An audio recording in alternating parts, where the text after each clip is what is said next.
को लाइक करके आगे शेयर जरूर कर देना।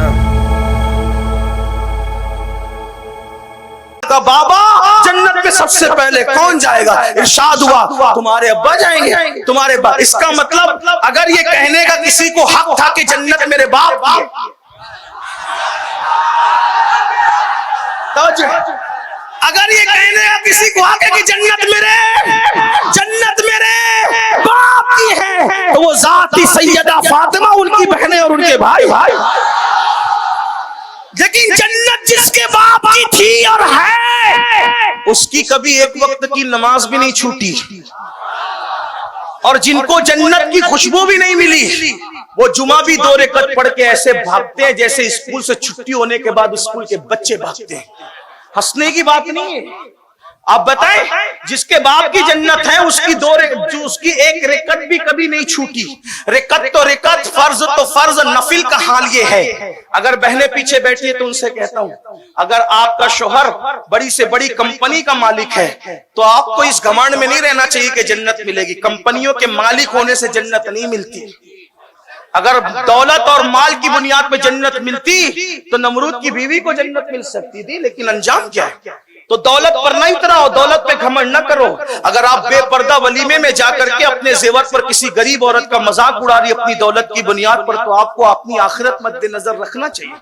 अगर आप ब्यूटी पार्लर में जाकर के इतने पैसे खर्च कर रहे हैं जितना एक गरीब के घर का राशन भरा जा सकता है, तो आपको सोचना चाहिए आज ब्यूटी पार्लर में तूने अपनी चमड़ी को खूबसूरत बनाया, लेकिन ब्यूटी पार्लर में चमड़ी को खूबसूरत बनाने वाली मेरी बहन इसी चमड़ी को कब्र के अंदर कब्र के कीड़े खाएंगे।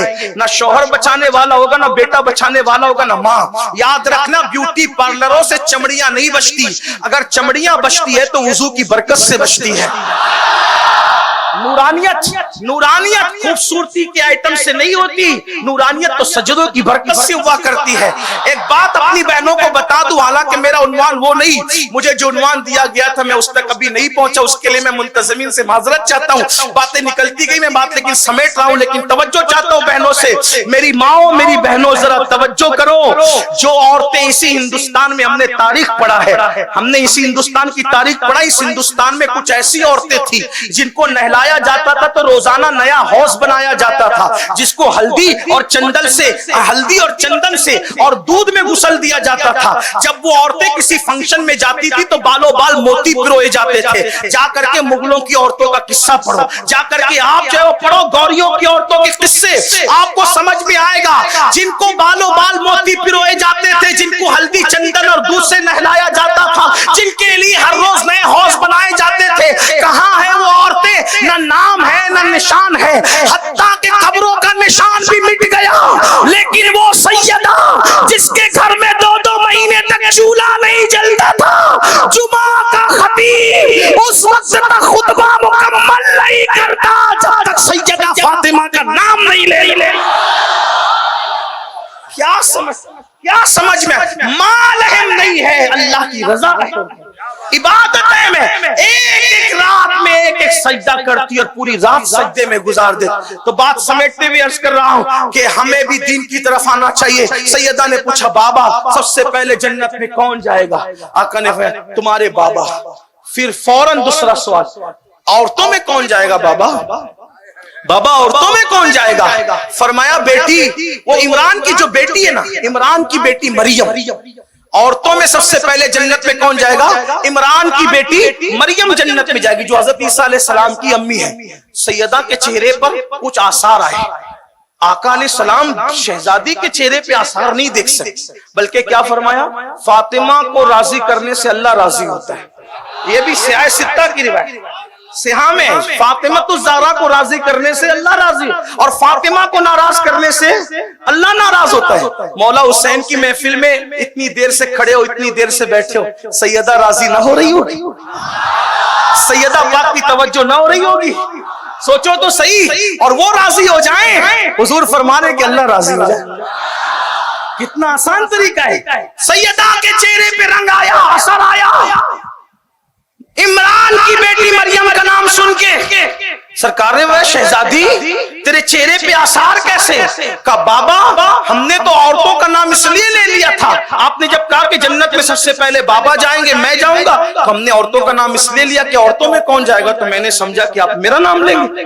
आपने मेरा नाम नहीं लिया, मरियम का नाम लिया आपने। लेकिन वो और जगह है जहां बीमारियां देख के नुस्खे बदलते हैं, जहां मिंबर देख के बातें बदलती है, जहां स्टेज देख करके जुमले बदलते हैं, उन्वान बदलता है। बल्कि अब तो हालात ये है कि कमेटियां देख करके बातें की जाती है। लेकिन ये नबी की ज़बान माऊहा है, जहां कभी बात नहीं बदलती है। एक बार निकल गई सो निकल गई। शहजादी को कहा फातिमा तुम ये सोचती हो अल्लाह अकबर कि मरियम पहले जा रही है। शहजादी जो कह दिया होगा वही, लेकिन उसका तरीका ये होगा कि जिस सवारी पर बैठकर फातिमा जन्नत में जाएगी उसकी नकेल मरियम के हाथ में होगी।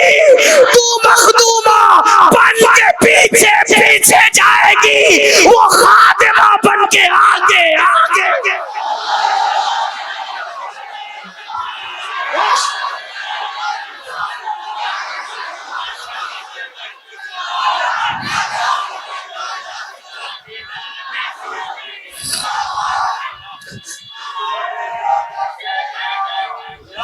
अंदाजा करो। अब दूसरी बात सुनो, खादिम से मखदूम की अजमत का पता चलता है। जब शबे मेराज लगाम पकड़े सैयदुल मलाइका को हमने देखा तो समझ में आ गया जिसकी लगाम थामने वाला फरिश्तों का सैयद हो वो सवारी पे बैठने वाला कैसा हो।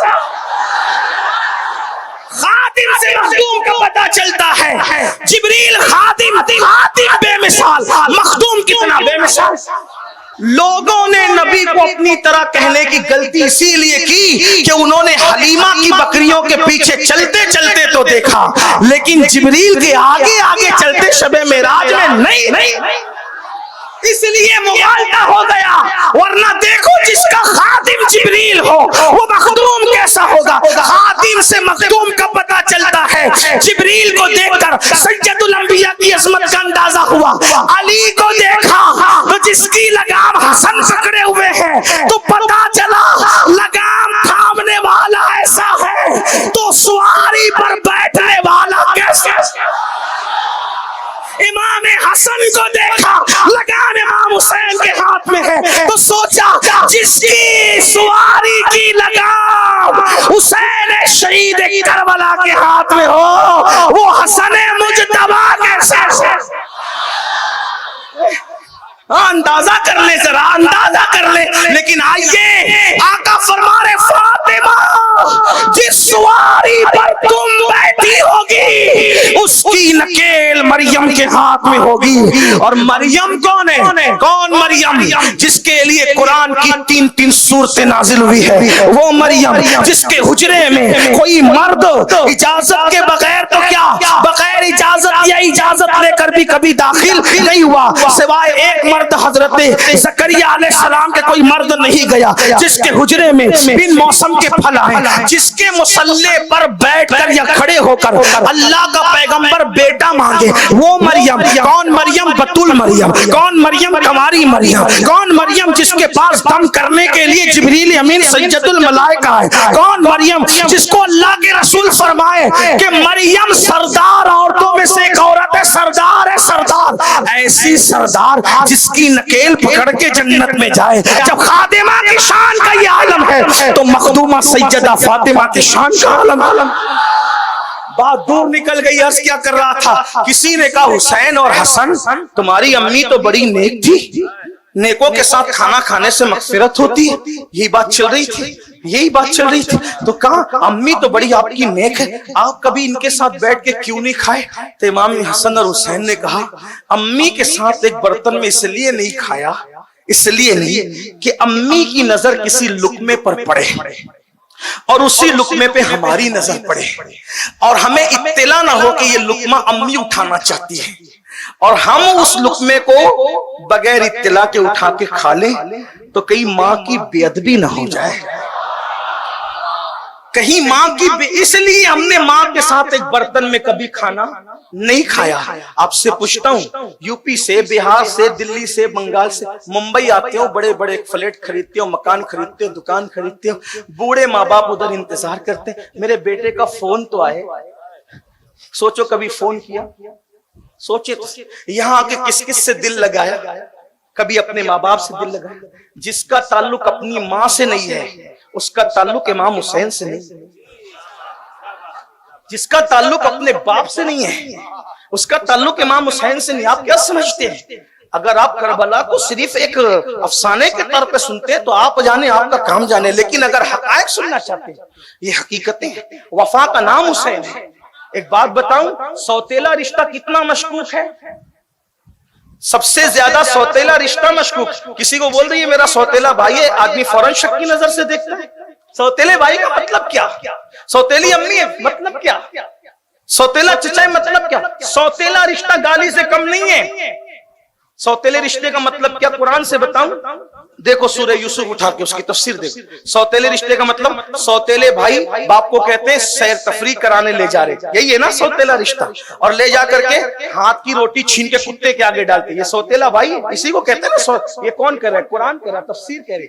हाथ की रोटी छीन के कुत्ते के आगे डाल, पानी छीन के जमीन पे डाल रहे, लात से मार के कुएं में डाल रहे। कौन है? सौतेला रिश्ता। तवज्जो करना, सौतेला रिश्ता ये है। यही आपने पढ़ा, यही सुना, सबने पढ़ा, सबने सुना। मैं उन सौतेले भाइयों को गाली नहीं दे रहा हूं।